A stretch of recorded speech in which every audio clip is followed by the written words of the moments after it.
Pour commencer, j'aimerais vous partager une discussion que j'ai eue avec un inconnu à Valence il y a quelques semaines. On discutait et puis il me demande les études que je fais, je dis théologie et tout de suite, ça l'a capté et on a parlé pendant des heures de la foi chrétienne. Et puis, au bout d'un moment, il me dit « Tu sais, à ton âge, moi aussi j'étais idéaliste. » Sous-entendu chrétien. Moi aussi j'étais idéaliste. Et puis, j'ai grandi, j'ai beaucoup lu, j'ai beaucoup réfléchi, j'ai beaucoup vécu, et ça m'a complètement désidéalisée. Et puis, toi, tu vois tes amis, t'as un toit, t'as de quoi manger tous les jours, et sur tous ces privilèges, tu mets simplement un nom, Dieu. Sur tout ton confort, tu mets ce nom-là. Tu veux seulement trouver une origine à ton bien-être. Mais tu sais, en Syrie, au Yémen, ils ne se posent même pas la question de l'existence de Dieu, ils ont autre chose à faire. Et donc, je n'ai pas eu la présence d'esprit de répondre à ce qu'il venait de dire, seulement sur cette dernière affirmation, en parlant des chrétiens persécutés. Eux qui ont tout à perdre à cause de leur foi, leur famille, leur sécurité financière, leur sécurité tout court, même leur citoyenneté parfois, leur vie, ils prennent le risque de croire au prix de leur vie. Visiblement, ils n'ont rien à gagner, tout à perdre, et pourtant, ils croient. Ils croient, et c'est par la foi qu'ils vivent. C'est par la foi qu'ils vivent comme les héros de la foi, que vous connaissez sûrement, dans Hébreux 11. Alors cette lettre, on ne sait pas qui est l'auteur, qui est le public, c'est pas un problème. Ce qu'on sait, c'est qu'elle est adressée à une communauté qui est persécutée et qui risque même d'être emprisonnée pour la plupart d'entre eux, à cause de leur foi en Jésus-Christ.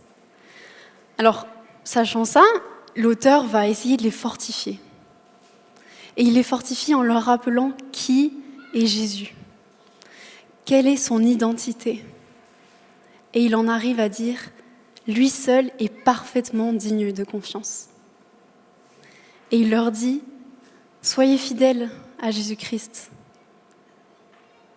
Soyez fidèles et placez votre confiance en celui qui est parfaitement digne de confiance. » Surtout, il leur dit cela parce qu'il y a certains chrétiens qui déviaient de la foi justement parce qu'ils se sentaient affaiblis complètement.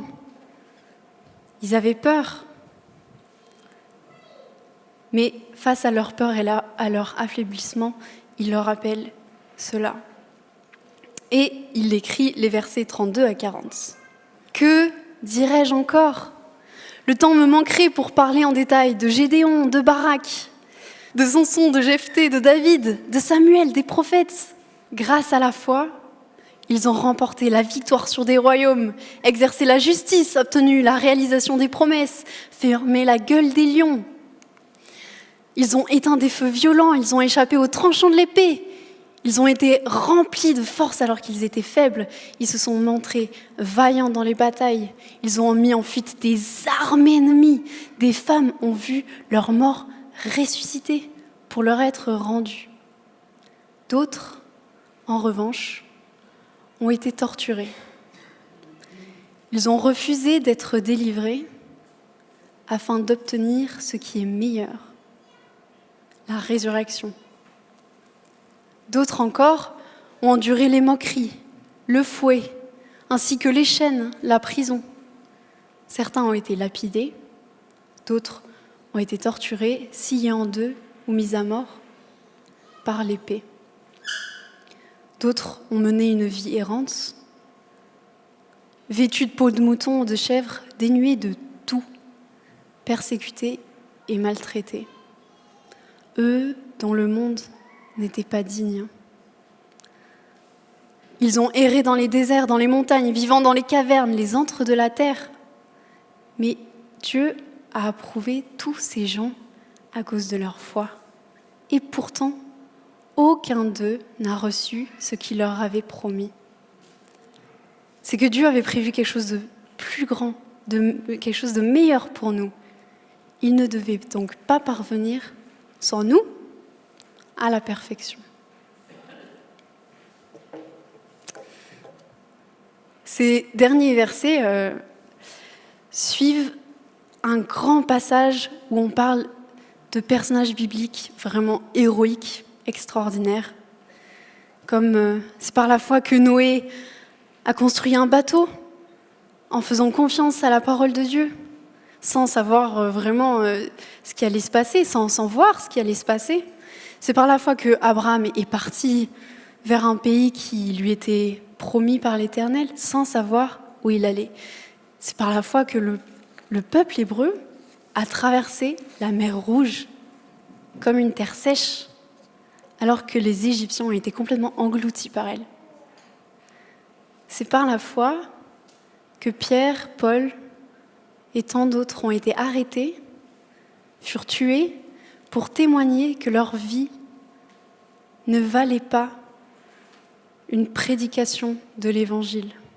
C'est par la foi que les premiers chrétiens ont résisté à renier Jésus-Christ sous l'empereur Néron. Pourtant, ils ont été martyrisés. Leurs corps ont été utilisés comme des flambeaux pour éclairer Rome. C'est par la foi que des minorités complètement dénuées de tout ont continué à s'opposer à l'empire soi-disant chrétien et ont continué à vivre une foi consacrée, à contre-courant. C'est par la foi que les protestants ont résisté dans l'oppression malgré les souffrances physiques, morales, les assassinats pendant des siècles, même malgré l'édit de Nantes qui n'a pas fait grand-chose. C'est par la foi que les Huguenots ont résisté malgré qu'ils furent emprisonnés, mis dans des galères pourchassés par les dragons du roi. C'est par la foi que Marie Durand, emprisonnée juste au boucher de Prans, à côté de chez nous, a résisté, à renier sa foi en Jésus-Christ au prix de sa vie. Et c'est par la foi que la PO de Mulhouse résiste à changer de nom et à déplacer ses locaux, malgré les menaces qu'ils ont reçues, les insultes par rapport au Covid. Pour la même foi que nous professons, des gens, durant ces milliers d'années, ont résisté à abandonner leur foi en Dieu, et ce, au prix de leur vie. Et ce, au prix de leur confort, de leurs habitudes, de leur famille, d'amitié, de toute sécurité, au prix de souffrances morales et physiques. Et vous savez qu'en Ardèche surtout, on a un grand héritage huguenot, et il y a plein de huguenots qui se retrouvaient la nuit dans les forêts pour rendre un culte à Dieu et pour lire la parole ensemble, lire la Bible, parce que lire la Bible, avoir une Bible chez soi, c'était un risque énorme. En plus, elles étaient grosses. Ils devaient les cacher dans des murs, dans des meubles doublés, dans des cachettes. Puis moi, j'ai une dizaine de Bibles à la maison. Voilà. Des fois, je l'ouvre pas très très souvent. Ça remet en question. Et aussi, en ce moment, je découvre des vieux chants que je connaissais pas forcément, notamment dans les À toi la gloire, avec des paroles mais incroyables qu'ont chanté ces gens qui ont été éprouvés dans leur foi. Des paroles mais tellement saisissantes. Et parmi ces chants, il y a l'hymne Sévenol. Je ne sais pas si vous connaissez. Il se trouve dans les À toi la gloire. Incroyable. Ça s'appelle Salut montagne bien-aimée. Oh, mais franchement, écoutez ce chant. Il est saisissant. Vraiment saisissant. Ces héros qui nous ont précédés durant les années passées, durant ces milliers d'années, ont vécu les versets 35 à 40. Et nous? On aimerait bien, comme les versets 32 à 35, conquérir des royaumes. Ouh! Alléluia! Échapper à l'épée. Moi, personnellement, je rêve de ressembler aux amis de Daniel qui ont été précipités dans un fourneau dans une fournaise et qui sont ressortis sans même sentir l'odeur du feu. C'est incroyable, quel miracle! Et des gens ont dû voir tellement de miracles, des résurrections comme ces femmes-là, et c'est boostant pour la foi. Ça aide tellement à avoir plus confiance en Dieu, c'est clair. Et pourtant, Pierre, dans sa première lettre, dit que la souffrance est un feu purificateur pour renforcer la foi et la rendre authentique. La souffrance. La souffrance, celle que nous méprisons absolument dans notre culture, cette souffrance-là sert à renforcer notre foi et la purifier. Waouh! Et la persécution dans la souffrance est tout autant porteuse de bons fruits. Et tout autant porteuse quand la foi est éprouvée, la foi résiste jusqu'au bout. Parce que oui, la persécution est une mise à l'épreuve de la foi à laquelle il faut résister. D'abord, elle est une source de tristesse, d'affaiblissement, bien sûr, mais produit plus tard un fruit paisible de justice. Les chrétiens persécutés sont bienheureux et ils voient dans ce combat la victoire du Christ.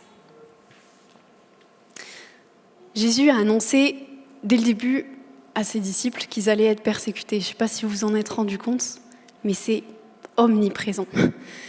Quand on vous persécutera, dès que survient une tribulation ou une persécution à cause de la parole, alors on vous livrera au tourment et l'on vous fera mourir. Et vous serez haïs de toutes les nations à cause de mon nom.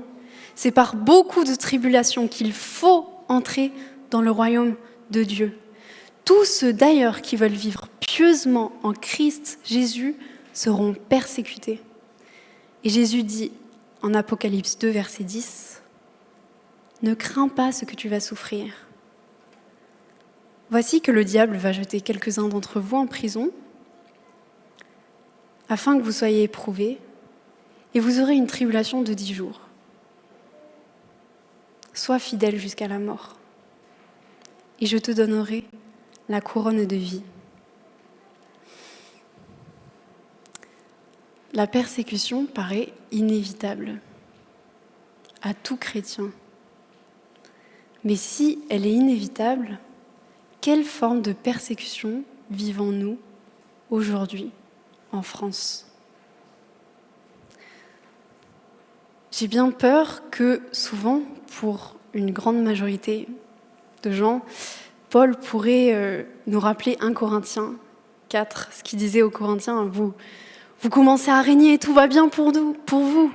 Vous êtes dans la paix, Dieu vous a donné la paix, la joie, il a restauré complètement votre âme, tout va bien. Et il dit, mais comme j'aimerais que ce soit le cas, pour que nous puissions régner avec vous dans le royaume. Mais nous, apôtres, nous sommes condamnés à mort, insultés, nous souffrons de la faim, de la soif, nous sommes mal vêtus, exposés aux coups, errant de lieu en lieu. Nous nous épuisons à travailler de nos propres forces. On nous insulte, nous bénissons. On nous persécute, nous le supportons. On nous calomnie, nous répondons par des paroles bienveillantes.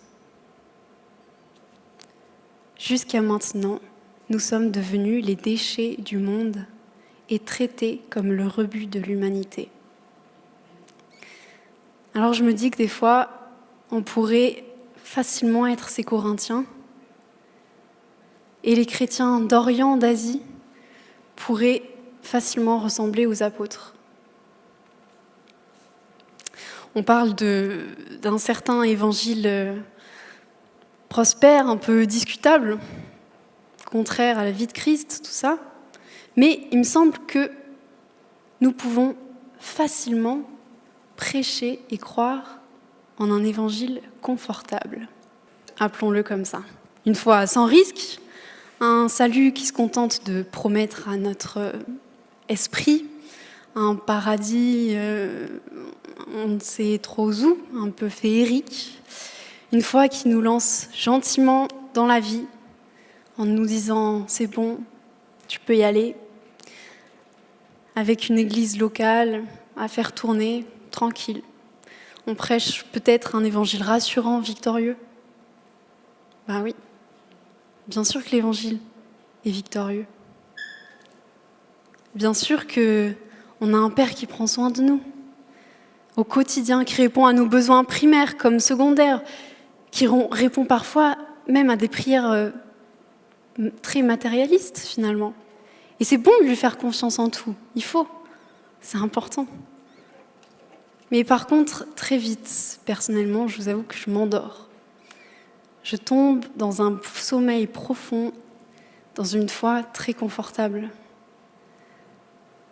Et paresseuse, trop souvent.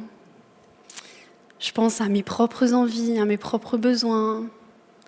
Je gère mon temps très différemment. Je pense à me plaindre. J'évite la prière, j'évite les temps de lecture de la Bible. Je fuis tout ça et puis je tombe dans un train-train et je m'endors en oubliant l'évangile plein. En Europe, peut-être qu'on ne connaît pas une persécution explicite et comparable à l'Église d'Orient et d'Asie. Une de nos tentations peut être de nous endormir. Et nos frères et sœurs persécutés ont besoin de nos prières. Et ils ressentent les prières qui sont faites. Et eux prient, par contre, pour que nous ne nous endormions pas. Et pourtant, nous connaissons la persécution, puisqu'elle est inévitable. C'est d'autres formes, simplement. Et par qui ? Si ce n'est pas un État qui nous persécute, comment on est persécuté ? Qui persécute ? Ce ne sont pas des humains. Ce ne sont pas des patrons, des collègues. Non, ce ne sont pas des êtres de chair et de sang. C'est celui qui veut nous éloigner de la foi en Jésus-Christ. La persécution de Satan place des tentations sur notre parcours pour nous détourner de l'évangile plein au quotidien. Ou bien il nous endort, ou sinon, avec une autre manière de faire, il nous enlève tout, comme Job, et il attend qu'on renie notre foi. Il nous fait souffrir des souffrances horribles, morales, physiques. Ou bien il utilise des hommes pour nous moquer, nous manipuler, nous oppresser un chrétien par sa propre famille, à cause de sa foi, ou bien à cause de ce que prêchait Jésus, une culture du royaume, à cause d'une soif de justice, de vérité. Ou bien il tente injuste par un collègue de le faire mentir, il le force à mentir pour sortir plus tôt du boulot. Il persécute un enfant qui se fait insulter, harceler à l'école, pour que plus tard il ne croie pas au Dieu bon et fort.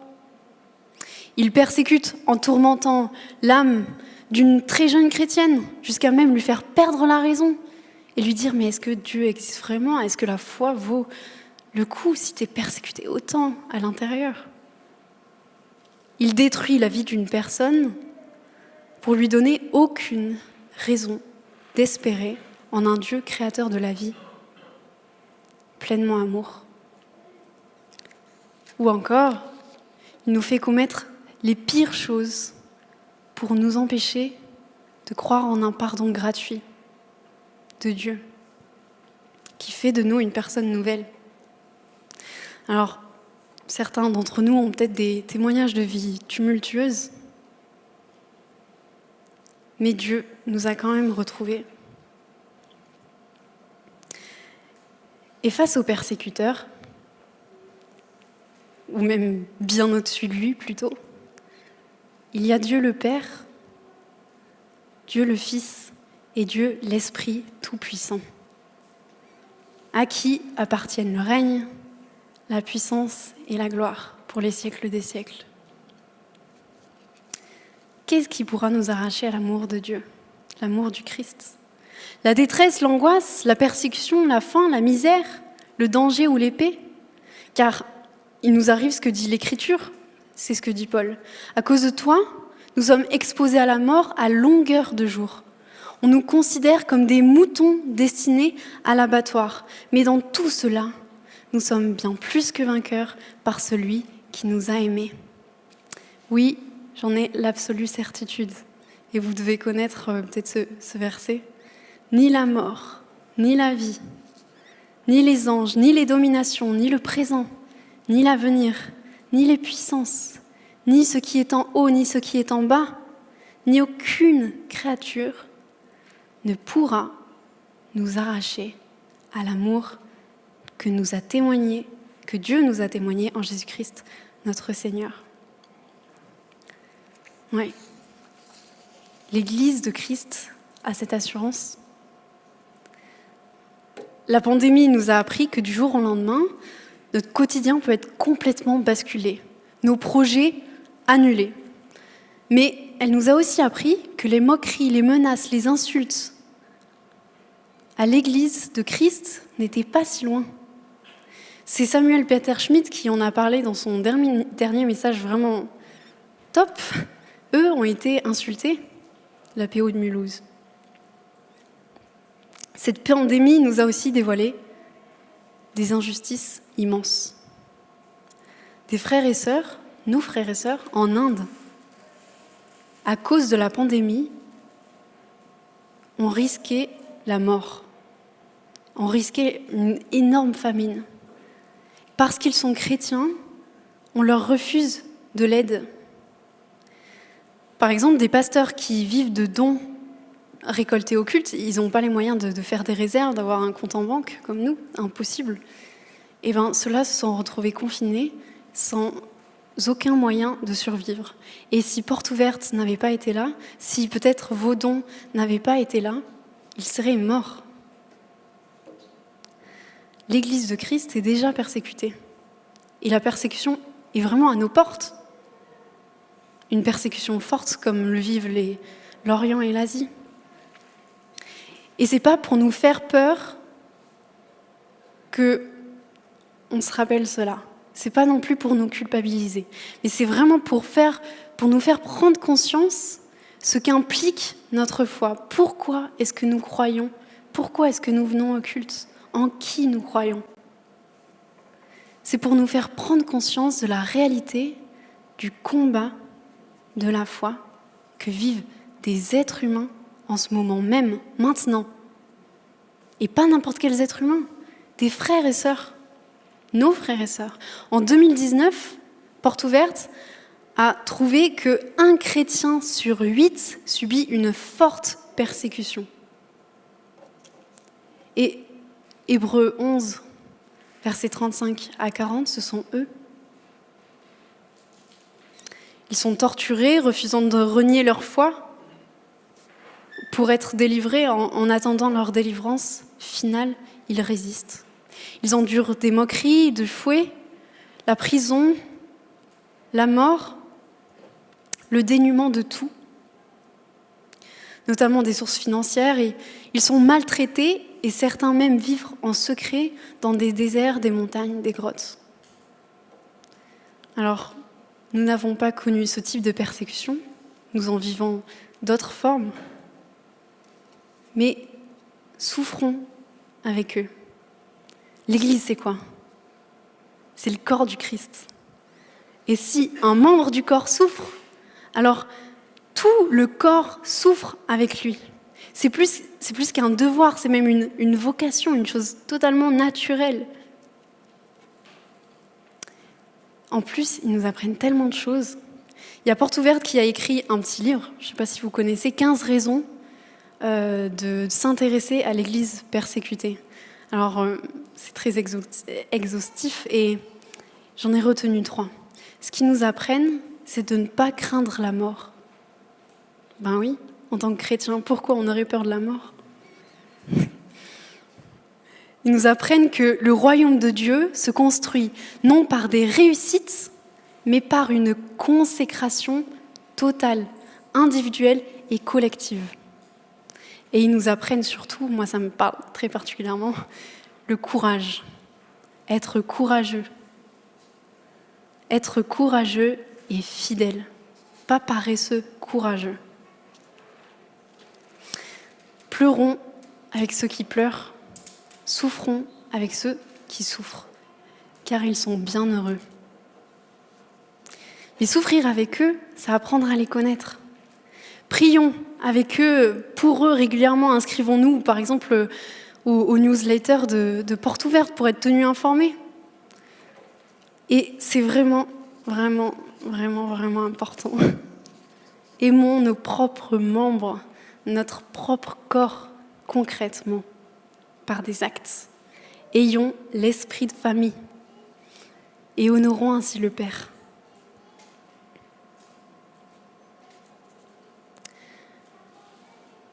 C'est par la foi que Jésus-Christ lui-même a résisté à la persécution. Lui, il n'a pas cherché à fuir, mais il a durci son front et il y est allé. Il a subi pleinement les moqueries, la torture, le fouet. Il fut persécuté par les religieux, par les autorités, trahi par des amis, abandonné de tous.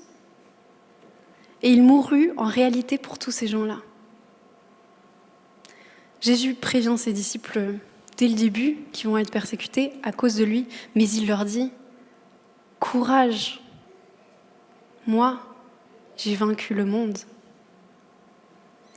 Quand il leur dit de bénir, ceux qui les maudiront, ceux qui les persécuteront, lui l'a fait. Lui l'a fait. Il les a aimés jusqu'à la mort. Bénissons les humains qui nous persécutent. Même dans notre quotidien, nos formes de persécution, bénissons ceux qui nous font du mal, qui nous persécutent à cause de notre foi. Aimons-le, aimons-les. Et de quoi parlent les derniers versets ? Ils n'ont pas reçu ce qu'il leur avait promis. Ils devaient nous attendre pour le recevoir. Mais c'est quoi ce meilleur ? C'est quoi cette perfection qu'ils attendaient ? Eh bien, Jésus le dit sur le sermon sur la montagne. Heureux ceux qui sont opprimés pour la justice, car le royaume des cieux leur appartient. Heureux serez-vous quand les hommes vous insulteront et vous persécuteront, lorsqu'ils répondront sur vous toutes sortes de calomnies à cause de moi. Oui, réjouissez-vous et soyez heureux, car une magnifique récompense vous attend dans les cieux. Bienheureux ceux qui sont persécutés pour la justice, car ils ressusciteront pour vivre dans le royaume des cieux.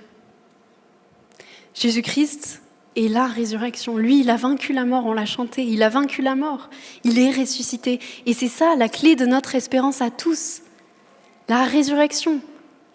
Après avoir été tué par ses ennemis, il est ressuscité. Et c'est ce qui nous attend, c'est ce qu'il nous promet. Il reviendra pour ressusciter l'humanité entière depuis ses débuts jusqu'à sa fin. Il donnera la vie parfaite aux justes, la vie dans son royaume.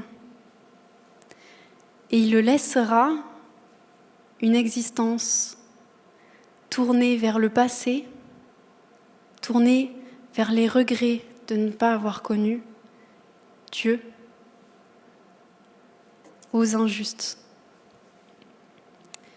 Puis il établira son royaume parfait, le bien promis à tous ceux qui par la foi l'avaient attendu depuis des milliers et des milliers d'années. Et c'est réel. Vraiment, il faut en prendre conscience. C'est pas juste une foi désincarnée, c'est pas juste une culture, une option de vie, voilà, un idéal. Non, ça va arriver. Ce royaume, il existe et il est en train d'être préparé pour nous. Et il va être établi sur cette terre. Et nous serons dans ce royaume de paix, de justice, d'amour, avec tous ceux qui nous ont précédés et tous ceux qui nous suivront. Le juste vivra par sa foi, dont l'espérance est la cité promise où Jésus-Christ est le roi.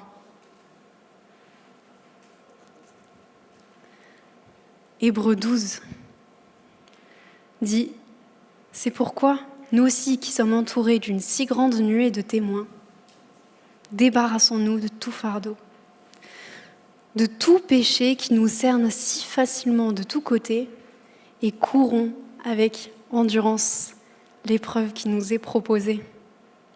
Gardons les yeux fixés sur Jésus, qui nous a ouvert le chemin de la foi et qui l'a mené à la perfection. Parce qu'il avait en vue la joie qui lui était réservée, il a enduré la mort sur la croix, en méprisant la honte attachée à un tel supplice. Et désormais, il siège à la droite de Dieu.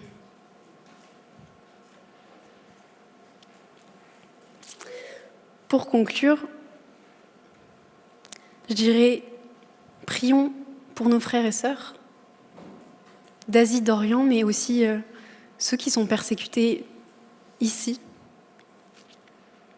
Pensons à eux et apprenons d'eux. Imitons le courage et la fidélité de toute cette nuée de témoins qui nous a précédés dans l'histoire de l'humanité. Soyons nous-mêmes des témoins de Jésus-Christ, remplis d'une espérance historique, d'une espérance réelle. Soyons éveillés pour résister. Je vous propose de prier librement et j'ai mis juste trois sujets de prière qui pourraient nous inspirer. Et vous aussi, devant votre écran, je vous encourage à prier.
Père, merci parce que tu as prévu toutes choses, parce que tu sais tout, que tu nous tiens dans ta main. Merci Seigneur Jésus-Christ parce que tu nous as précédés, tu nous as montré le chemin à suivre et tu nous as enseigné par ta vie. Merci Saint-Esprit parce que tu restes en nous et tu demeureras toujours. Et tu es le même qui était dans toute cette nuée de témoins, dans tous ces gens qui nous ont précédés. Tu les as accompagnés dans leur foi et tu nous accompagneras nous aussi. Amen.